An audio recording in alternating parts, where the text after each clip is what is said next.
So they call her One-Eye, thriller, a cruel picture, Hooker's Revenge, whatever you call it. It screened last night at the Alamo Drafthouse here in Austin, Texas, in a brand new 4K remaster. Christina Lindberg was there to do an intro and a Q&A, and I'm going to release that intro and a Q&A in another video. I shot it all, and it was a nice little Q&A.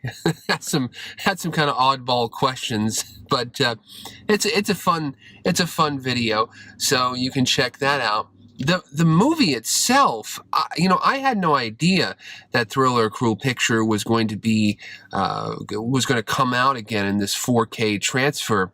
I think the Swedish Film Institute or somebody, I mean, it's like a real heavy, like, cultural, Scandinavian, whatever, film institute is, worked on this film, like an art film. It really it has a high pedigree.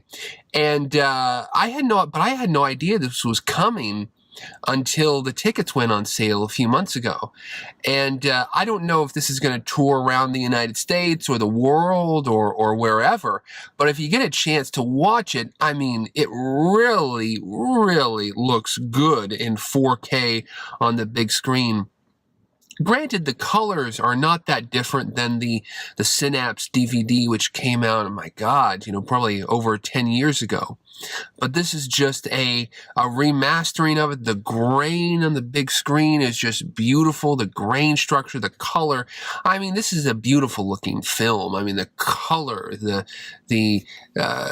photography of Thriller: A Cruel Picture is very, very good. They showed it in presumably a DCP, a digital cinema package. It was 166. I'm pretty sure it was 166 because it was like pillar box. It was black bars on either side of the screen.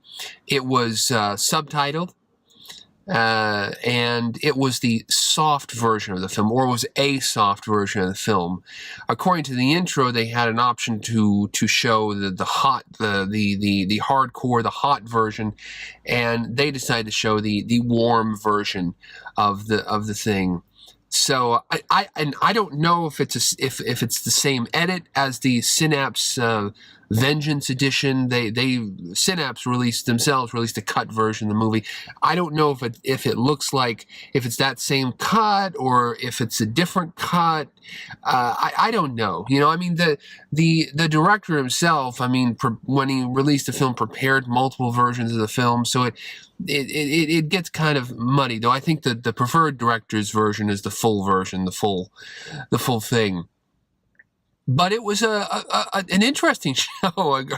I mean, to watch Thriller: A Cruel Picture, I've seen it a few times, and I usually watch the dubbed version, to be honest.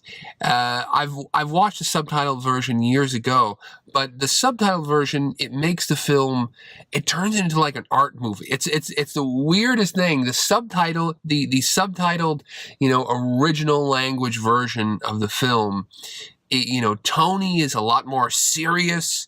There's a lot of changes. There's a lot of really, really subtle changes to the film. So I haven't checked on this. I don't know if this is going around. I'm assuming it's going to play everywhere. If you get a chance to see it, it does look just beautiful. I mean, the colors, the depth. It really is a good restoration, and whether you see it in the full version, the different whatever, the hot version or the warm version, the cold version, whatever you want to call it, as you may know, Thriller: A Cruel Picture, they call her One-Eye, had these hardcore inserts that were put into the movie, but the director had multiple versions of the movie kind of available for people to screen. So check out the Q&A. Thriller: A Cruel Picture. It is a hard-edged movie. I mean, people when they talked about the eye scene, people were wincing in terror. It's really, it's a shocking movie.